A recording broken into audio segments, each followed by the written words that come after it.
kuri uyu munsi akamanutse atakiri gusura birahabanye byose turabyakiriye. Ndavuga amagambo makeya ndetse nka bitatu. Uyu musore yagiye muri aka kazi umunsi intambara ya mbere na mbere ituruka hano muri Minembwe hano mu ndego ya gatatu.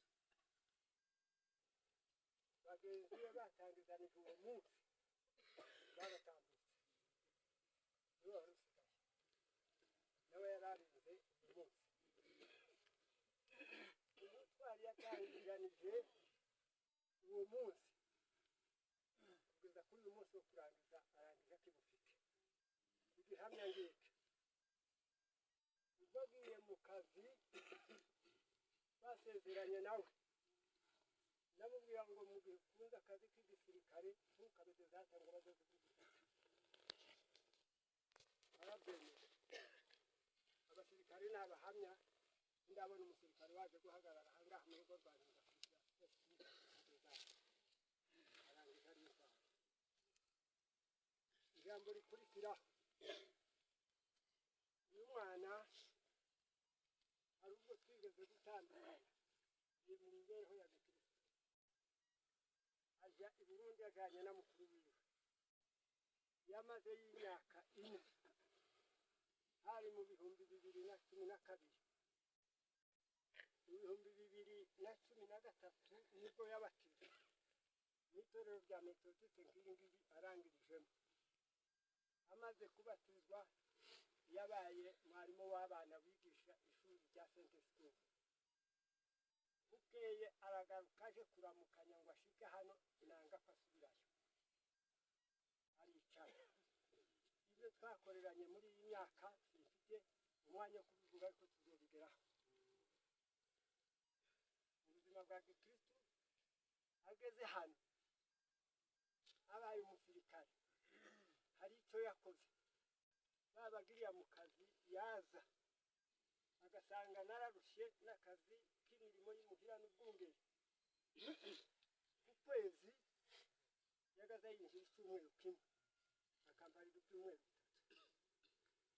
Icyumweru kimwe nicyo yagaza yinjiramo nanjye nkinjira ibyumweru 3 kugeza kuri uyu munsi. Ubundi kandi abari kumwe niwe baza bavugana. Iyo twavuganaga yihutiraga kuza kunaka imbabazi. Arangije anaka imbabazi ibihekangabo 3 biva ku ijambo runaka. Akamamenya kuko ibikwiriye kuri nje nawe ari imbabazi akaza akamubabarira. Uko niko arangije batumereranye mu mubano wo mu rugo. Ijambo rirangiza rya 4. Uyu mwana niwe muherezi mu bana banje ni 7 ariko uyu niwe wari umuherezi. Yakoze imirimo y'ababo bose turabana ariko rero ubwo Imana yamukumbuye ikabimuhamagaye hasize nk'imfubyi asigaye abana b'abahungu babiri asigaye Imana mwafire mu Rwanda.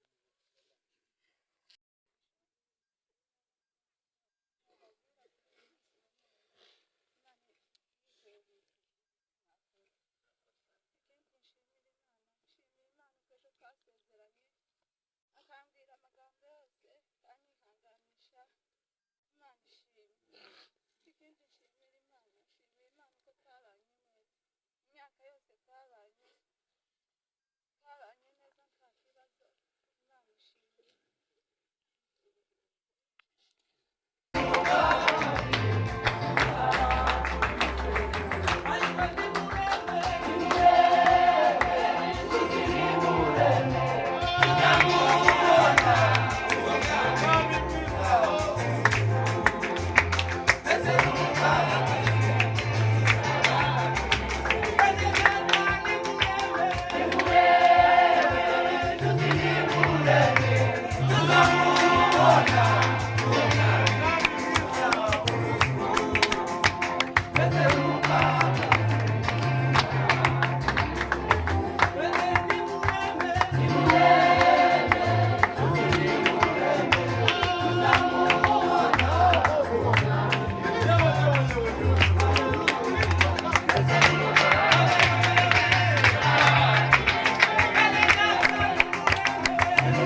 ngo ndagiye ngo mbasize mu isi kandi ngo mbasize hagati y'amasega ngo aryana. Aravuga ngo uriko ngo nimuhumure naranesheje. Amen. Kristo ntigeze adusezeranya ko muri isi tutazahura n'ibyago, tutazahura n'ibiturusha, ibibabaza imitima, nibiduca intege, nibituma abantu bafata imyanzuro imwe isa nkaho ari kwiyahura.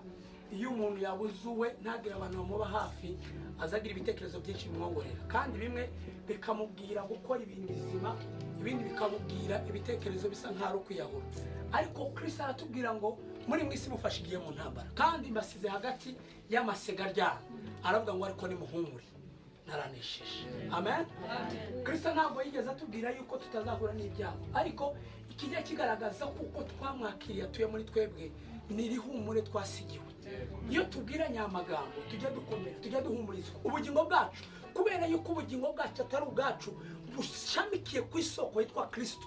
Iyo tubwiwe amagambo ya Kristo, yaravuze mu ndirimbo yo mu gushimisha, aravuga ngo kwa Yesu dufite ubutwari ngo kandi dufite ubushobozi.